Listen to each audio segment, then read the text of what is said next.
Hi, I'm Paul Mason, and these are The Waves. We will stop them.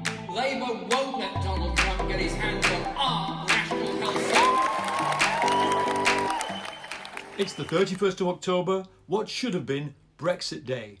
But Brexit is dead in a ditch, for now at least. There's an election here in Britain, and it was Jeremy Corbyn's launch day for his election campaign. And as you can see, he's pulling out all the stops on anti-elite politics and the mobilisation of Labour's 500,000 strong members to take on the ruling Conservatives in what's likely to be a class war general election campaign. Now, this is the first in a series of video election reports for The Waves, my new newsletter here on Substack. So please subscribe if you can and tell your friends. Let's go through what's happening now in the UK election. It's a weird old time because Boris Johnson nearly got his Brexit deal through Parliament. He got the second reading and MPs were set to start debating it and amending it and analysing the costs. But Johnson knew that if this happened, there was a good chance that the hard Brexit that's baked into this new deal, which would take Britain out of the European Union without a deal in December 2020 because there's this transition period, he knew that there was a high likelihood that his own moderate MPs plus the Labour opposition, the Nationalists, would amend it to keep Britain in a customs union, and they'd take away what they called a trap door, which would lead to this cliffhanger in next December that nobody on the progressive end of politics really wants.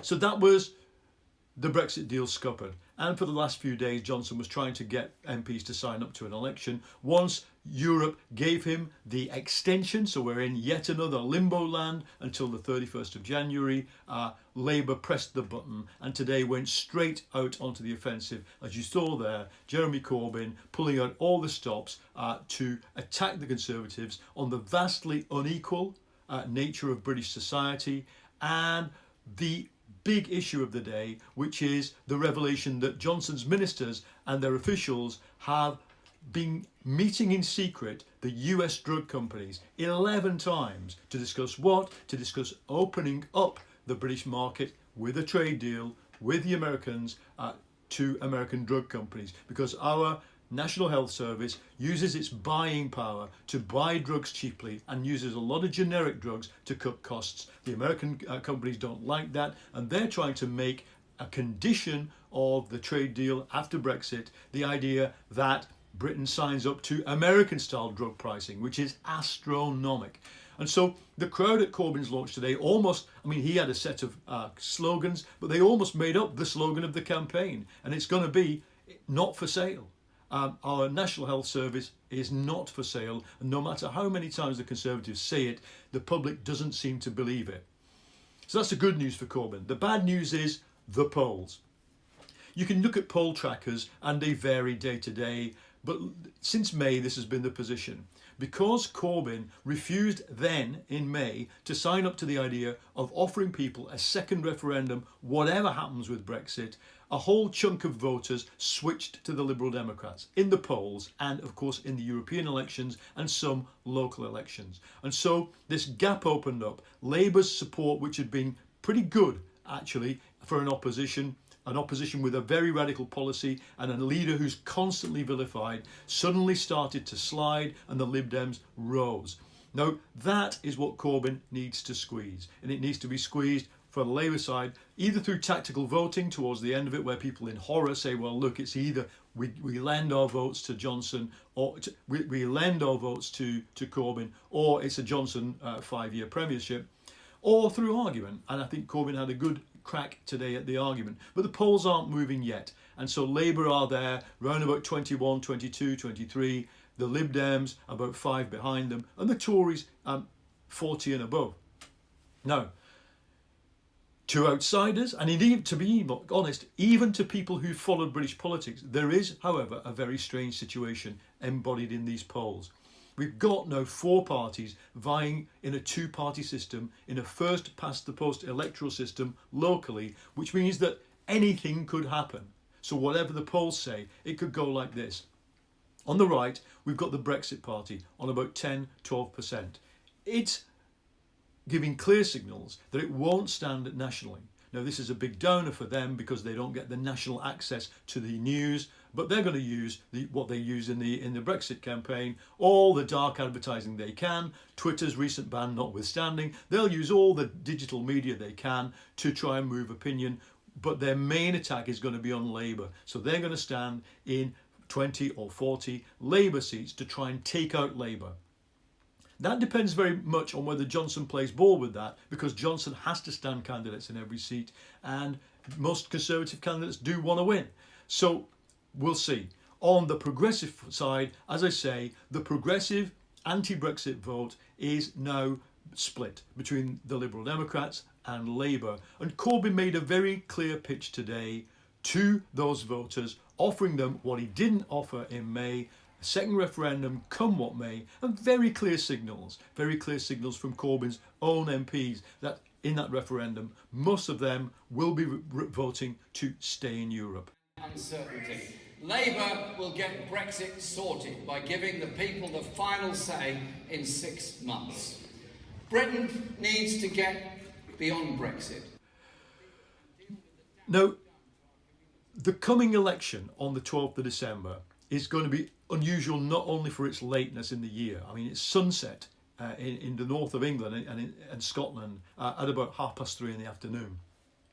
It's going to be unusual because of what's happening in Scotland, a nation of 6 million people, which increasingly looks like it wants to secede from the United Kingdom. It had its referendum in 2014, 45 to 55. The secessionists lost, the nationalists, but it's looking more and more like there will be a majority for leaving. Now, that will translate, I think, into very big numbers for the Scottish National Party. It's a progressive, almost social democratic party in Scotland. It's the ruling party in the Scottish Parliament. And large parts of the Scottish working class and the middle class intelligentsia support it.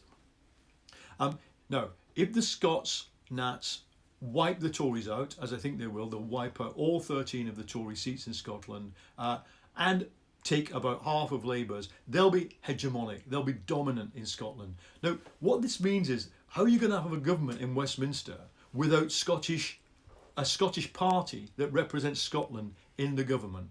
You'd be hard pushed to find a Scottish minister if it's a Tory government, and even if it were a Labour minority government, where is the legitimacy going to come from? So it's been assumed for years that Labour would seek a confidence of supply arrangement whereby the SNP, Scottish Nationalists, don't come into the government but give them tacit support. I don't think that's going to be enough after the election. If the Scottish Nationalists score, as I think they're going to, there's going to have to be some kind of formal arrangement or coalition between Labour and the Scots Nats. And in 2015, in the last but one general election, it was this very issue that drove some working class English people towards English nationalism.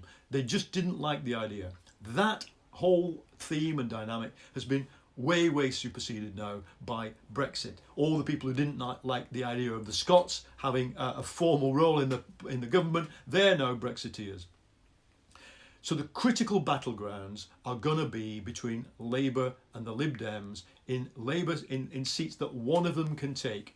Now here we've had today, well, it's a predictable thing for those of us who've been following it.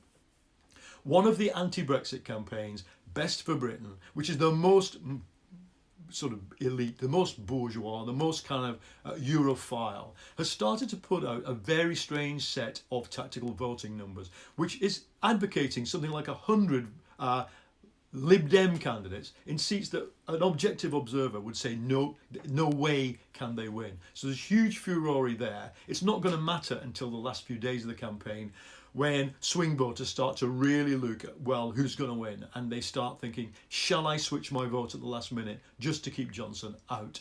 So that's for the future. But for now, this issue of who to trust in tactical voting is happening. And I think we have to watch that very carefully. It will be a furore. As for Corbyn's pitch, I think it was very nicely done. He revved up the rhetoric against key members of the British establishment. The Duke of Westminster, who's a massive landowner. Mike Ashley, who's a football club owner and owner of a sports goods emporium that has been attacked in the past for very, very poor labour standards. And so, you could hear the intake of breath from the press people who were standing just in front of me. And in fact, they went away from Corbyn's launch looking very downhearted, because there wasn't any gaffes, there weren't any furores, there weren't any scandals, nobody heckled him, and it was a very competent performance. But now it comes down to translating that on the doorstep with winning back that all those voters who made that big switch in April, May this year over the Brexit issue. They have to be seen to believe him when he says that his is the route not only to stopping Brexit, stopping the hard Tory Brexit, but bringing the country together in a sustainable way. And I think what's going to do that, if it is to happen, is the relentless grinding pressure on the Lib Dems of the consistency of their position. Because how do you bring together a nation that's divided? And many working class communities want to try and reconcile over this huge culture war that's broken out. If you're basically saying, we don't care how you voted in 2016 in the referendum, we're just going to switch off Brexit anyway. It's called revoking. It's the Lib Dem position. Corbyn's position seems to me to be the sensible one. As a Labour Party member, I voted for it and campaigned for it. Give the people the right to decide the outcome of Brexit once you know what the deal looks like. And after the election, it will either look like Johnson's deal, and that deal will go through if he wins, or it will look like a deal Corbyn gets. He will tweak the deal with more workers' rights, more level playing field with Europe to avoid the race to the bottom, and then put it to a second referendum, probably by May. It remains to be seen whether this resonates. And of course, Corbyn's big problem is his own personal ratings. They are dire, ultra negative, worse than any other Labour leader. Now, I don't put this down hugely to his own performance. I put it down to the problem of the relentless attacks from the press. He had just relentlessly pilloried and smeared and just lied about in the press. And you could say, well, that happens to all politicians, but very, very rarely on the scale that it is happening here in the British press, of which only one newspaper anywhere near like supports Corbyn, and that is the Daily Mirror. It's not a huge circulation working class tabloid. The Guardian is sceptical. The rest of the newspapers are either independent and neutral, or most of them totally pro-Corbyn. And then what happens until 7th of November, the usual shtick in the broadcast media is to simply repeat the anti-Corbyn headlines that the ultra right-wing billionaire-owned press actually come out with. That has to stop under electoral rules. It gets less anyway, and that's traditionally when Labour comes back in the polls. So coming next, of course, will be the Conservative launch. Coming next will be the formal decision by the Brexit Party about what they do, whether they do try and form an electoral pact with Farage, with the Johnson, and coming up will be all the other party launches. But right now, signing off, we have to remember this is Brexit Day. It was supposed to be the day that we left the European Union. Johnson's promise was that he would die in a ditch rather than extend Brexit and not leave today. We haven't left, and all the right-wing pundits were saying, we've got these enraged, kind of small town, xenophobic people chomping at the bit for Brexit. And if you don't get Brexit on the 31st of October, there's going to be riots and Britain will explode. Well, what exploded was Twitter with a bunch of memes showing entirely placid, entirely normal, calm, decent British streets, communities, places. We haven't exploded because in the end, I think people realise Brexit will be decided democratically by our institutions. And that is why in the last few weeks, those institutions, Parliament itself and the Supreme Court, have always prevailed against Johnson's attempt to shut them down or override them, lying to the Queen, shutting down Parliament. In each case, in the British experience so far, unlike Trump's America, the institutions have kicked in and defended democracy. And I think people appreciate that, they accept that, and many of us like that. It remains to be seen whether that translates into a big mobilisation of young people and progressive people in the coming election on December the 12th. But follow me and watch this space. And if you liked this broadcast, please subscribe to my newsletter, The Waves, and this refers of course to the waves of change that are sweeping across the world. The Waves on Substack. It's all free for now. In the new year I'll probably make some of it subscription only, but sign up and everything will then come straight to your inbox without any algorithm or any huge multinational tech company getting in the way, or indeed any editor.